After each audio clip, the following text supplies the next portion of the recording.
Your daily dose of sports talk is here. Highlights, interviews, and analysis. From the entertainment capital of the world, SportsWrap with Jason Page starts now. Yes, it does, and great to have you with us on this Monday edition of the show. Lot to do over the next 60 minutes with Sam Yarnell, who's going to hang out with me today. Kept it guest-free for the day because there was so much to wrap up from the weekend that was. And we will do the weekend wrap, focusing on LeBron James and the Stadium Series in the NHL. Also, tennis, if you missed it over the weekend, Novak Djokovic, Carlos Alcaraz, the men's final at the Australian Open, and a win for Carlos Alcaraz, his 7th career Grand Slam. He captures the career Grand Slam at the age of 22, the youngest ever to do it. We'll get into that and a comparison that I'd like to make in terms of the way that we're treating Alcaraz after winning this latest Grand Slam. So we'll get into that coming up as well. Lots to talk about from the NFL. Justin Rose, a winner on the PGA Tour at the age of 45. Some moves in baseball. But we start things out on this Monday as we always do. It's the big story.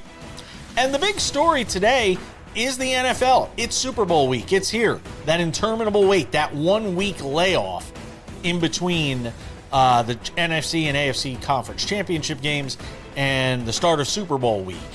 That 2 week break before we get the finale of the NFL season. And today it starts with Roger Goodell, who you see on the screen, who's going to make his case for why everything is so wonderful in the NFL these days, with his usual end-of-the-year press conference that he has at Super Bowl week. And I've attended these before. There's a zillion media.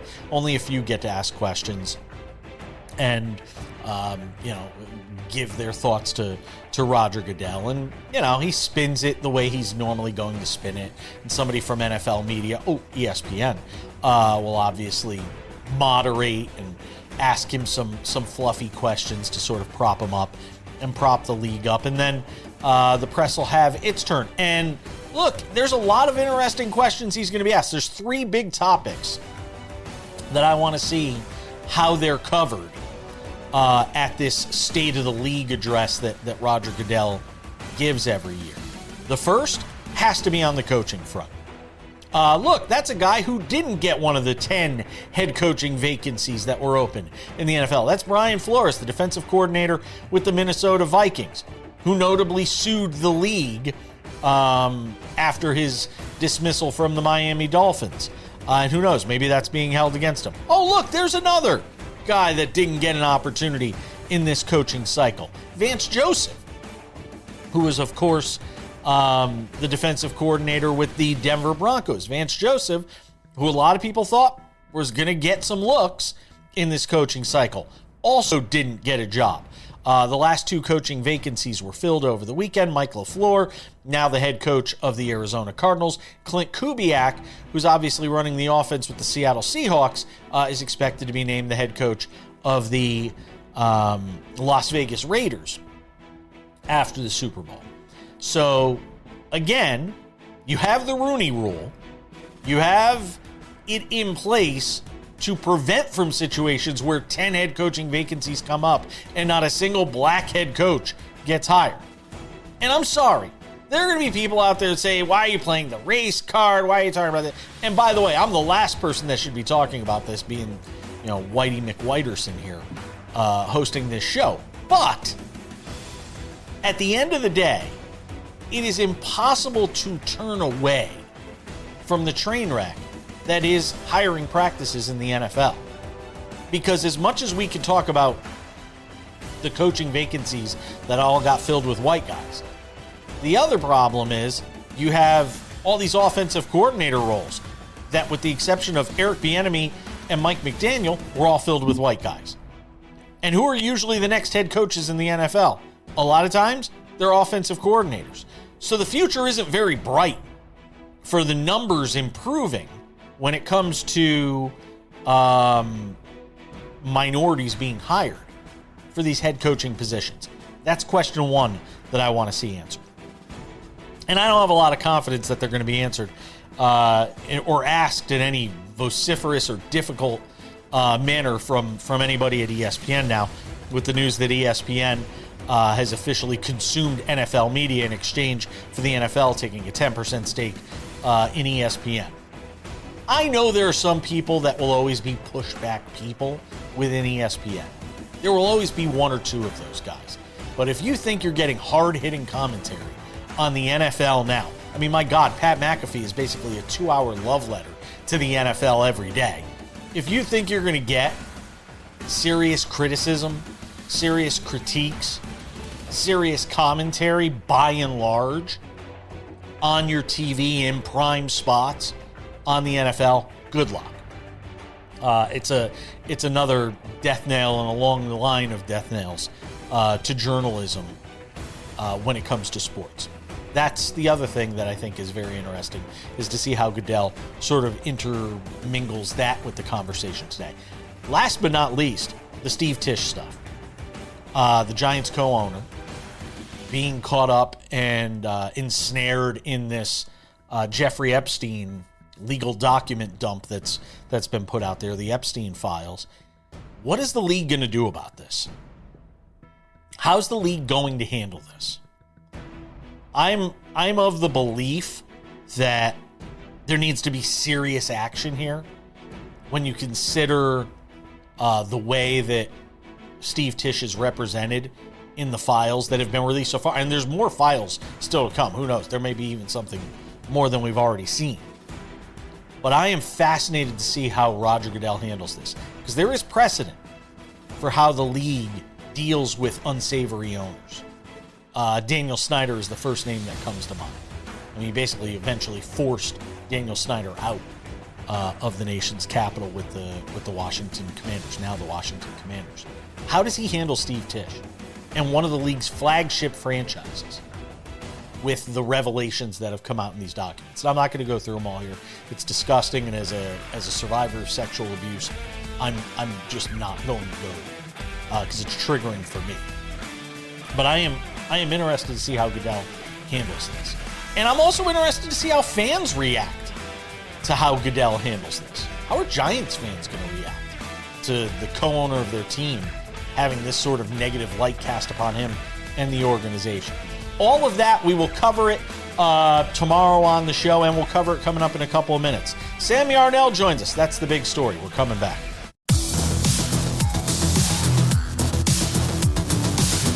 Welcome back to this weekend show. We keep things moving. Plenty of NFL to get into this week. Obviously, Super Bowl week. But as I pointed out in the big story, Super Bowl weeks have gotten more and more boring every year. Nobody wants to say the wrong thing, do the wrong thing, get caught in the wrong place. It's in Santa Clara. God knows there's nothing going on in Santa Clara. Sam Yarnell is here. What's up, Sam?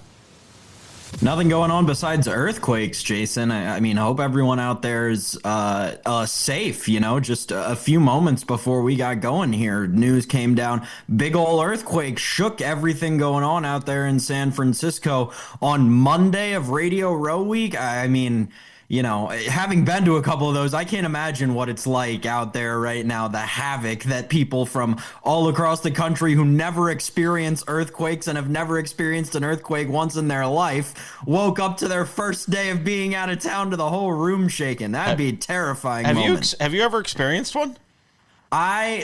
Yes, about a year ago. If you'll remember, maybe just over a year ago, there was a weird earthquake that was centered in upstate New York, I believe. So it shook all of us here in New Jersey pretty decently. But that was the only one, and I don't think that was even as strong as the one in San Francisco this morning. I think that one was like it was a 4.2. A 4.2 doesn't even, for people that live there, that's nothing. I mean, trust me, I've gone through a couple of little ones. That's nothing. 4.2 wouldn't even. If you were eating at a restaurant and a 4.2 hit, you'd think somebody had gas. I mean, like it's nothing. It's absolutely nothing.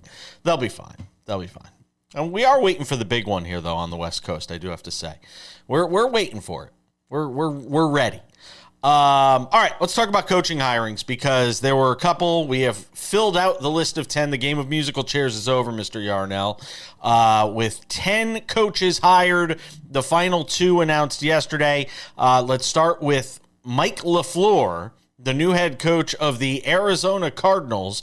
And look, I mean, he comes from a great spot where he's the offensive coordinator with the Rams, and now he will take over with the Arizona Cardinals. And as we've talked about on this show, I've talked about with various guests, the Cardinals is a very shaky situation at best for somebody to take on as their first head coaching gig, but Mike LaFleur gets the job. Yeah, a head scratcher, right? I don't think anybody really saw there was obviously a little bit of steam late on the predictive markets that Mike LaFleur might get the job, but outside of that, it's not a guy that, a lot of people thought was going to get. I'll tell you what, it's not the assistant coach. There were 2 assistant coaches, and neither of them ended up with jobs that I think a lot of people thought were going to have jobs in Nathan Shellhouse and Grant Udinsky. So that, to me, Jason, is the biggest surprise here. We knew that, it kind of came out over the course of yesterday that the Raiders were going to have their first pick between the Raiders and the Cardinals, the 2 teams that were opening for jobs. Obviously, they were going to go after Clint Kubiak, the most highly touted of this entire bunch. But I don't think that there was an idea that Mike LaFleur was going to be the next selection. I think a lot of people thought it was either going to be Shellhouse or Udinsky and, a couple of other names sprinkled in there, Vance Joseph being one of them. But at the end of the day, Jason, I don't know. I mean, I obviously don't think very much of the Arizona Cardinals, so I wasn't really taken aback by this hiring. I just don't really get it. I'm not taken back by it because, look, that organization needs so many different things. Don't get me wrong. There's pieces there, McBride, and there's a few pieces there, but at the end of the day, ding, there are a lot of things that are needed to sort of fix that. That's not going to be a New England Patriots situation where they go from 4 wins to 14 wins or whatever the following season. That's not likely to happen. Well, I'll say this about the LaFleur thing, though, and we see this every once in a while in the NFL. It feels like it's kind of a holdover head coach. It feels like it's, okay, we're the Cardinals. We understand that we were one of the worst jobs available in this kind of cycle, this coaching cycle. So we're just going to hire a guy who's not going to do that well. We can fire him in pretty short order, and we'll be able to be in an era or in a year where we're higher up in the coaching carousel. We'll be able to go after a more highly touted candidate. Or maybe he got assurances from the organization that he's going to get the time he needs because they know it's a longer rebuild. I mean, that's a possibility as well. Kubiak to the Raiders was a no-brainer for them, especially with them potentially drafting Fernando Mendoza, which looks like a foregone conclusion. We'll see, obviously, how that pans out. As we know, not much has panned out with the Raiders over the last decade or so. The interesting thing this all calls to mind, though, is what is taking place in this coaching cycle. And that is the fact that out of the 10 coaching vacancies, not a single black coach was hired. And there are a lot of people that are up in arms about that, and rightly so, when you had guys like Vance Joseph and Brian Flores that are still sitting out there that a lot of people have been advocating for, and none of them, or neither of them, got head coaching jobs. On top of that, I think there's been like 21 offensive coordinator shifts, something to that effect. And only 1 black person was hired. 2? Josh McDaniel. That's right, Mike McDaniel. Mike McDaniel and Eric Bieniemy were the only 2 that got hired for that. And when you talk about the pipeline to becoming a head coach in the NFL, a lot of times it comes through the offensive coordinator spot. So now you've got all these offensive coordinators getting hired, and all of a sudden the die is sort of cast for where these next crop of head coaching gigs are going to go. And you wonder if there's any end in sight as far as, the blackout, sort of speak, when you're talking about head coaches that aren't getting hired, Sam. And this is going to be something that's asked of Roger Goodell on Monday here with his annual press conference. And we'll obviously cover and recap that tomorrow on the show. This is not a good look for the league. No, Jason, but you hit the nail on the head there in the middle, and I think Peter Schrager did a great job of laying this all out kind of on the internet yesterday. it is a pipeline problem with the NFL, right? It's not a problem where one rule is going to change it or whatever. It is a fundamental issue with the pipeline. You said it, 21 OC vacancies this coaching cycle. Two black OCs in the National Football League. One of those black OCs is actually taking a step down to be an OC from being a head coach. Yeah. So yeah, it's a really tough spot. And I know, two white guys are not the two people to be sitting here talking about this. We're not. But it is a very unfortunate spot that the NFL has put themselves in.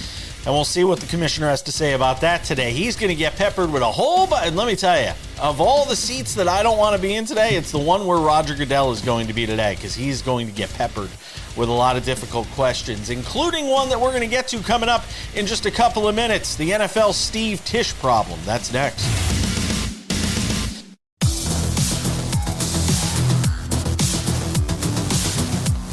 Welcome back to the show. Excuse me. A little of a climp there. Coming up in 10 minutes, the Australian Open men's final. And less about, look, it's 24 hours, 48, 36 hours old. So I'm not going to go crazy about talking about the fact that Alcaraz and how he beat Novak Djokovic and all that. But I do think there's an interesting point to be made about the conversation around Carlos Alcaraz that's now taking place after his 7th Grand Slam and completing the career Grand Slam at the age of 22. That is coming up. But Sam Yarnell, more from the NFL now on this Super Bowl week, day 1 of Super Bowl week, with the commissioner's press conference being held on Monday. And again, we'll have a full recap of everything he says tomorrow on the show in full reaction. But what I'm interested to see is how he answers some of the more difficult questions that are sure to be coming his way. I'm just curious how many he even takes.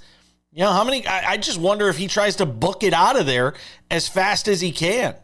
There's a lot of heat coming down between the Rooney Rule stuff, which we just discussed, 10 head coaching vacancies, no black coaches hired, and now the issue, Bad Bunny, which he's obviously going to get hit with questions on. I'm sure the Outkick guys will be over there probably asking him about that. And now the NFL Steve Tisch problem, Sam Yarnell. And it's a big problem in light of the most recent Epstein files that have come out. There's still a zillion of them that have yet to come out. But Steve Tisch is mentioned pretty prominently in some of them, and not in ways that you would want to be mentioned. Not, just casual, hey, Jeffrey Epstein reached out, but I didn't respond, or something to that effect. No. These were, hey, I'm Steve Tisch, and I need Jeffrey Epstein to hook me up with some babes.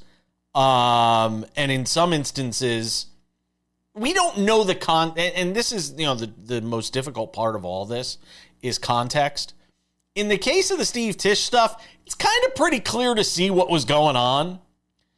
And I had a conversation with somebody who is very heavily engrossed in the NFL, we'll just say, on Friday afternoon.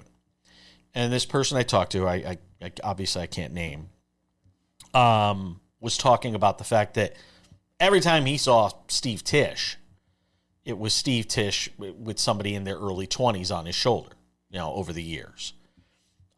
So there's obviously a track record here of the types of women that Steve Tisch would be sort of hanging around with.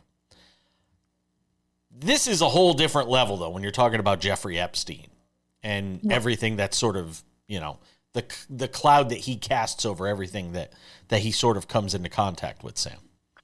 Yeah, Jason, but this is not just a Steve Tisch issue. This is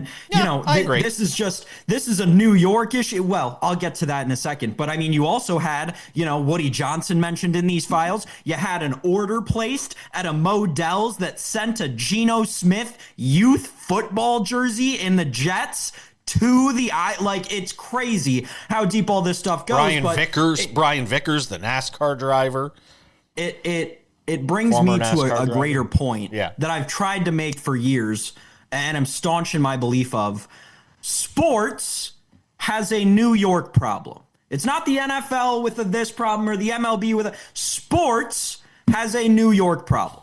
And I think that if the owner of the New York Jets and a minority owner of the New York Giants, both being mentioned in these files, isn't enough, I don't know what else to tell you. But I've been on this parade for years. Sports has a New York problem.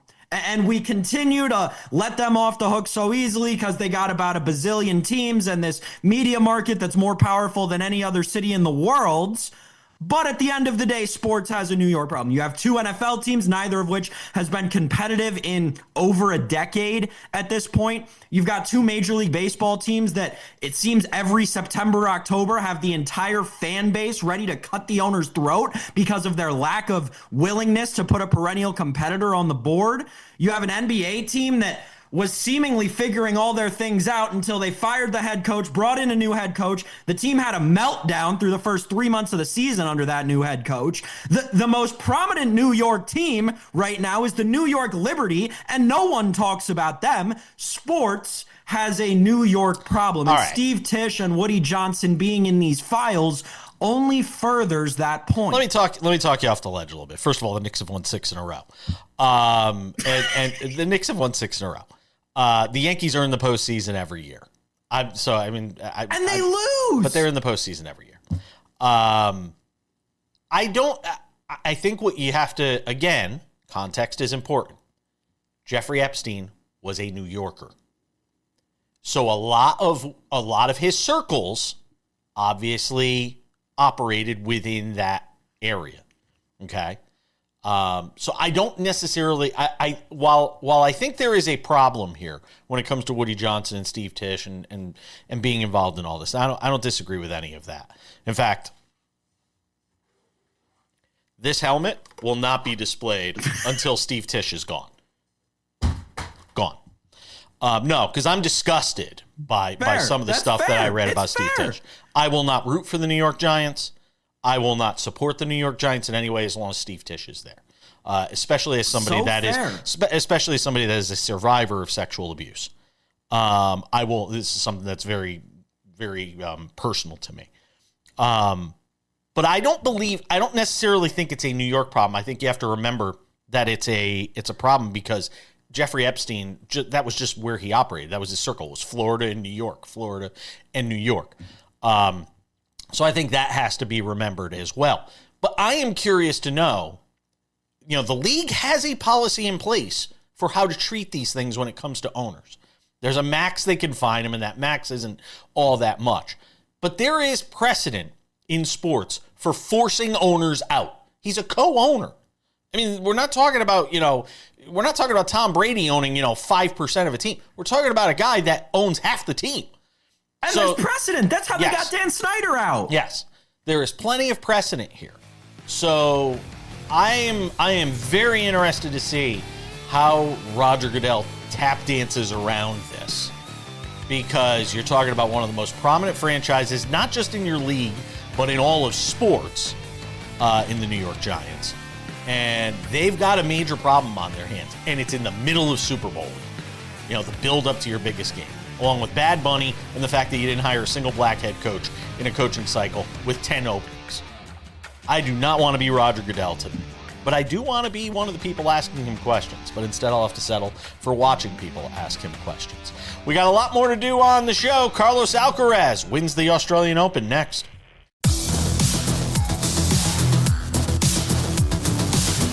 Welcome back. Coming up in 10 minutes, the weekend wrap. What a conclusion to the Stadium Series last night in Tampa with the Lightning and Bruins. Boston got up 5-1 in that game and was like, we're good. Have a good night, everybody. Didn't end well for him.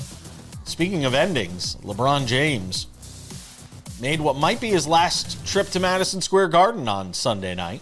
I am dying to know what kind of TV rating Sunday night basketball in America did. I watched a lot. I was going back and forth between the hockey and the NBA. Anyway, we'll get to that coming up. Sam Yarnell. I am glad the Australian Open is over because I haven't slept in 2 weeks. I have been one of those people that is, and again, on the West Coast, best coast, the matches start at 12. It is the best coast, Sam Yarnell. You will not convince me otherwise. The Australian Open women's final started at 12:30 a.m., and so did the men's final. So I was spending a lot of late nights between, the semifinals and quarters and all that stuff watching the Australian Open. So I'm glad it's over because I can get back to a normal sleep schedule. Carlos Alcaraz defeats Novak Djokovic in 4 sets. Frankly, it really wasn't all that compelling until the final set, really.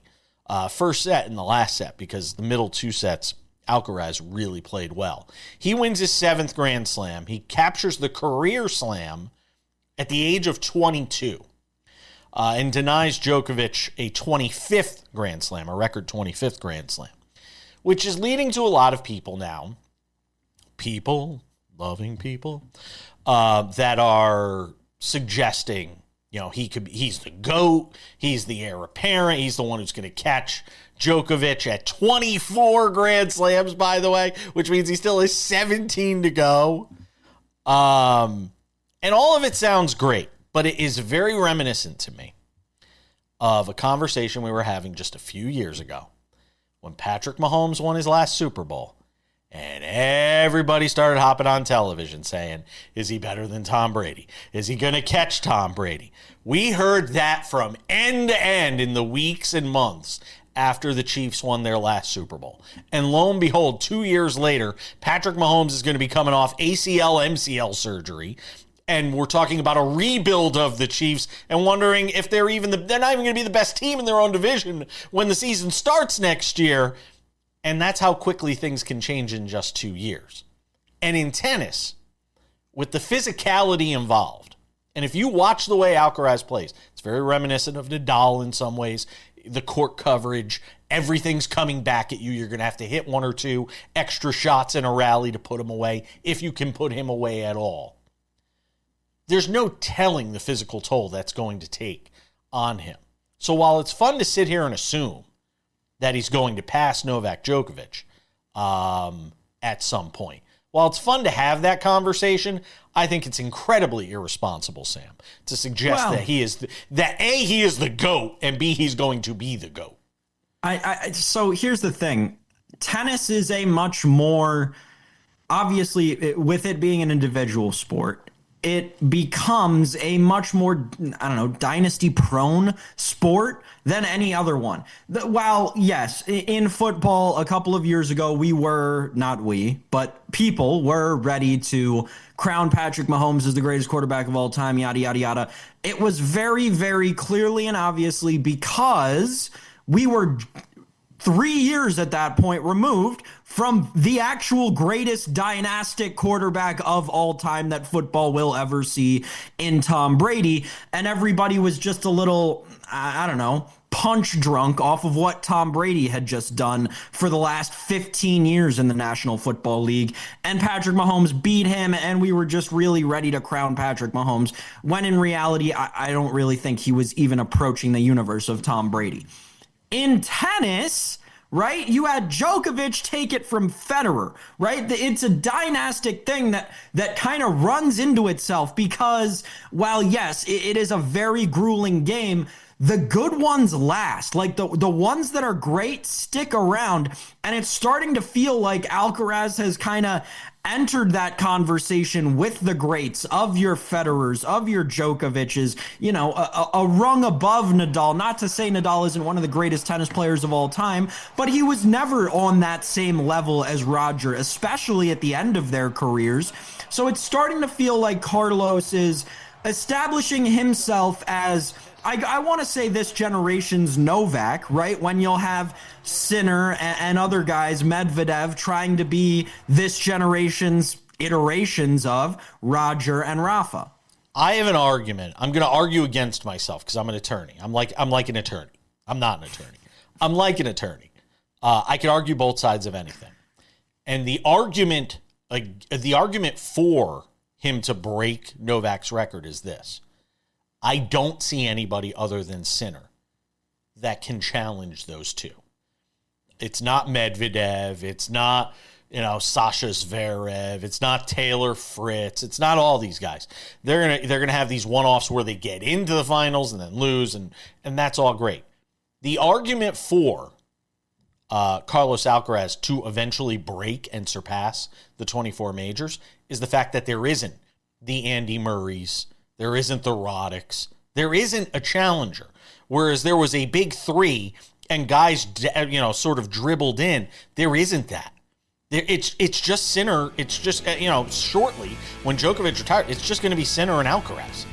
And I don't see anybody challenging those guys. It's not Ben Shelton. It's not any of those guys, Sam, real quick. I think it could be Ben Shelton, right? And that's the thing is you're talking about guys who are 21 to 23 years old. Yeah, I haven't seen it, and American tennis hasn't produced it.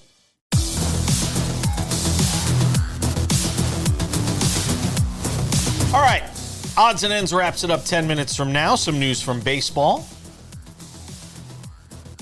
A couple of players on the move of note. And score one for the old guys on the PGA Tour.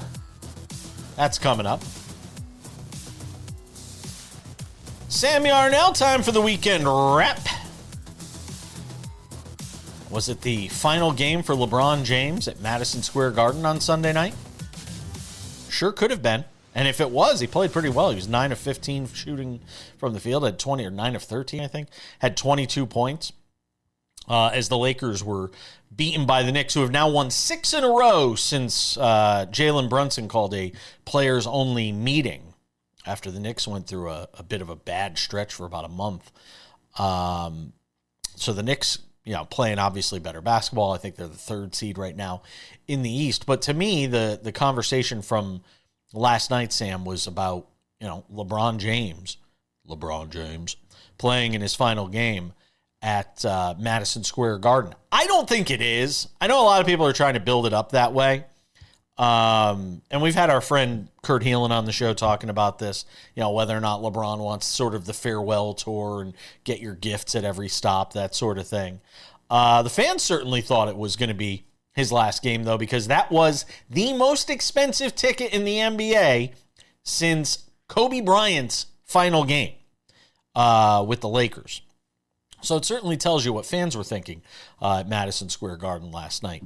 Sam Yarnell, do you think it was LeBron's final game at the Garden, Sam? No, Jason. And again, I'll throw it back to something I mentioned earlier in the segment, right? It's a lack of education from fans in that general area coming off of, and I'll tell you exactly why that is. It's very easy to explain. They saw his game last week in Cleveland, right? Very emotional game in Cleveland because everybody was thinking, oh, it's the last time he's coming back to Cleveland.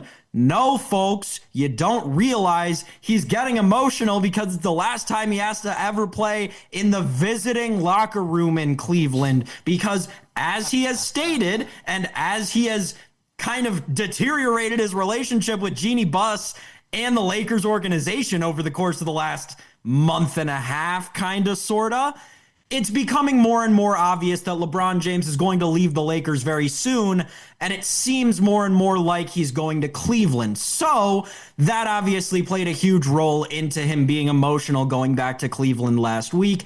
I think a lot of people in New York saw that, mistook it for him quietly saying he's going to retire and then driving all these ticket prices up. I got news for you, people. And I guess there are people who aren't familiar with LeBron James, which is also hilarious.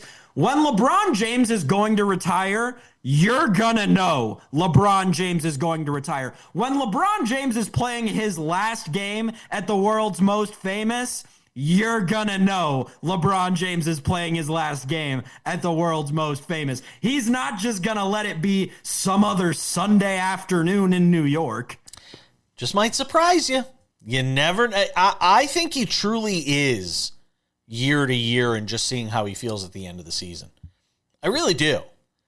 Because look, to be his age and to carry the load as much as he is for that team and what is still being asked of him, I don't know that he's going to, I don't know that he may not just, get done with the end of the season and say, I am with you. I agree. It's more likely than not.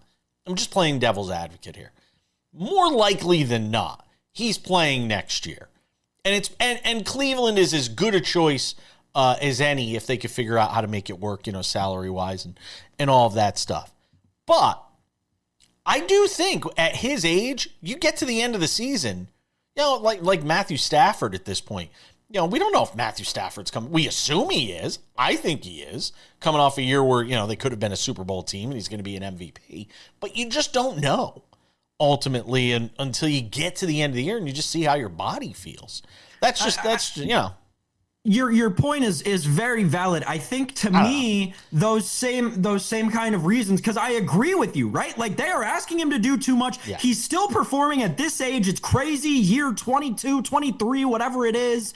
I agree with you, it's just, I think that because of all of that, he's not going to want to go out and his career having to put everything he has into a team that's going to come up short. It feels to me like LeBron would want to contribute less to a team that could go farther and add that ring. That's just based on, him going to Miami, him generally, creating the I actually don't like that he created the ring chaser mindset, but regardless, it feels like he would go somewhere where he doesn't have to contribute a lot, where he could win a ring pretty easily. Dennis Bernstein would be trying to punch me in the face right now if I said I'm only giving a minute and a half to the Stadium Series last night, which was amazing in Tampa, with the Lightning coming back from 5-1 down. First, they get the opening goal of the game in the first 11 seconds. Then they give up 5 unanswered to the Bruins. Come from behind down 5-1. Nikita Kucherov ties the game in the third period. 4-point night for him. They wind up going to overtime. The Bruins are committing a bunch of penalties. Then it goes to the shootout. And the Lightning come back from 5-1 down, win 6-5. Tampa was a great setting. I didn't know it could be so cold in Tampa, by the way, but apparently it was 40 degrees there, which was perfect hockey weather, Sam. Historically cold in Tampa, Jason. And we had a goalie fight. We had a goalie fight, too. Dang it. You took the words right out of my mouth. I was going to say we had your favorite moment in hockey, Jason Page. We had a goalie fight in this game. I watched it from tail to tape, and it was a good one. A great hockey game. And Nikita Kucherov even had a chance to win it. Had the puck on his stick with the game on the line, and he missed. But regardless, the Lightning able to get it done. Man, I thought the Bruins had one, and it's tough in Boston in terms of hockey right now. They all hugged and shaked hands when it was over. It was all in good fun, apparently. Which I don't get. Yeah, me neither. It's just part of the show, I guess. Like us, part of the show. Odds and Ends is part of the show. We'll give you that next.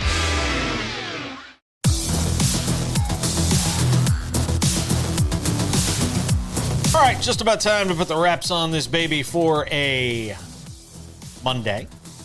Before we do, a couple of reminders. If you haven't done so yet, make sure to subscribe to the Sports Wrap with Jason Page podcast, available on all your favorite podcasting platforms. Spotify, Apple Podcasts, YouTube Podcasts, iHeartRadio, TuneIn, Odyssey, Amazon. Anywhere you get a podcast, you can listen to this show Monday through Friday. Right there waiting for you. 45 minutes, crystal clear audio, except when Sam gets really excited. And it's a little overmod, but we're working on that. You got to check it out. Sports Wrap with Jason Page podcast. Listen to it while you're on the treadmill, like I will be doing today. I am getting back into the gym today. I have decided, by the way, Sam Yarnell. I am getting back into the gym. I have made a commitment.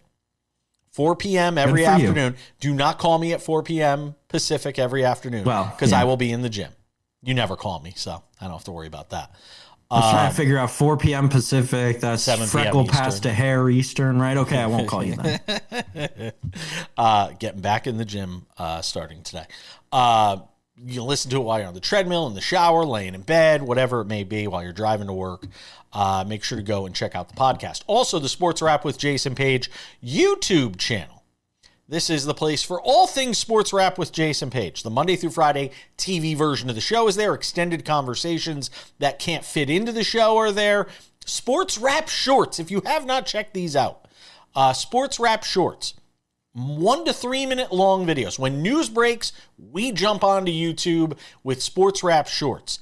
And we talk about it. Sometimes it takes a minute. Sometimes it takes a couple of minutes. Verticals, easy to watch. The kids love them.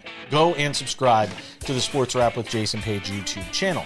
Also, Sports Wrap shorts available on our TikTok, Sports Wrap Jason Page, and on our Instagram, you guessed it, Sports Wrap Jason Page, the name to look for there. And without any further delay, on this Monday, ladies and gentlemen, time for some odds and ends. Odds and ends, Sam Yarnell. Let's talk about Justin Rose. Doing some cool Justin Rose things out at the PGA Tour stop at Torrey Pines. This is not a pitch and putt, folks. This isn't some, easy course to go and play on. The Torrey Pines has hosted U.S. Opens. I mean, it is a very difficult course. Justin Rose made it look like his pitch and putt. He wins going away by 7 shots, 23 under. The 45-year-old Justin Rose playing some of his best golf, Sam Yarnell. Now I think they said he's the 5th-ranked player in the world right now is 45-year-old Justin Rose. I don't know why I keep feeling the need to mention that he's 45-year-old Justin Rose, but I do. But congratulations to Justin Rose. Played really well, Sam. Yeah, it was incredible, and I think what was fun, you had the feeling, right, from when he shot the opening round 62. It was funny, though, to kind of watch, and I don't know what this is attributed to. Could be nerves, could be anything. He got progressively worse every day. Like, he shot that 62 on the opening day, and I think every round he shot after that was higher progressively than the last. So yeah, congratulations to Justin Rose. Obviously, it is such an accomplishment to, as a 45-year-old guy, go out and hold off 26-year-old Pearson Cootie and all the other rest of the field that was coming on strong there at the end and a little bit shaky on Sunday afternoon. But he got it done, and credit to him, Jason. I think it'll be very interesting to see how Justin Rose goes about, the rest of this season, especially coming off of a Ryder Cup year. Well, he also plays the DP. He also plays the DP World Tour as well, so that also plays into some of what he, from a schedule standpoint, how many times he's going to be in the same field with Scotty Scheffler. That all plays into it too, because he splits his time between both tours. 62, 65, 68, and 70 for Justin Rose, by the way, to accentuate your point on the fact that his score went up every round, but the course gets harder as well. Brooks Koepka, by the way, made the cut. Congratulations to him. He finished 4 under, and actually he kind of got better as the tournament went along. 73, 68, 73, 70. Earns do they give you a big check when it's only $22,176, by the way? Do they still give you a big check? No? Maybe it's only maybe only in Happy Gilmore. Baseball news. Luis Ariz and Eugenio Suarez with new homes as we talk to you on this Monday edition of the show, Sam Yarnell. Start with Suarez, who lands in Cincinnati with the Reds on a $13 million deal after playing with the Diamondbacks last year, then getting traded to the Mariners, where he didn't really play all that well, frankly, after they got him. He did have the big home run in the playoffs, obviously, against the Blue Jays, but Eugenio Suarez lands with the Reds. Look, they need help offensively, so anything he can provide them is a boost. I mean, he pretty much came out and said through his agent after the deal that he's basically just trying to play to get traded, and based on all the teams that had offered him one-year contracts to try and play and get traded to a contender, Cincinnati was the one he felt the most comfortable with because he played there before. So not going to fault him for it. It's a bet on yourself deal. Good for Eugenio Suarez. I thought he should have taken the guaranteed cash, but what do I know? I mean, the team made the playoffs last year. I don't know if they're thinking about him as a guy they went and got just to eventually trade him. Also, congratulations, Luis Ariz. You have landed with the San Francisco Giants. So, hey, look, one of the best pure hitters in the game. What a defensive infield Buster Posey has created. Matt Chapman, Willie Adames left side, gold glove, platinum glove caliber. Louis Ariz, Rafael Devers right side. Couldn't make a play if their life depended on it. Good luck, Giants. We got to go. Blame Herm Edwards for the bad time management. We'll see you all back here on Tuesday with a full recap of Super Bowl week. What does Roger Goodell say? We'll cover it tomorrow. Bye-bye.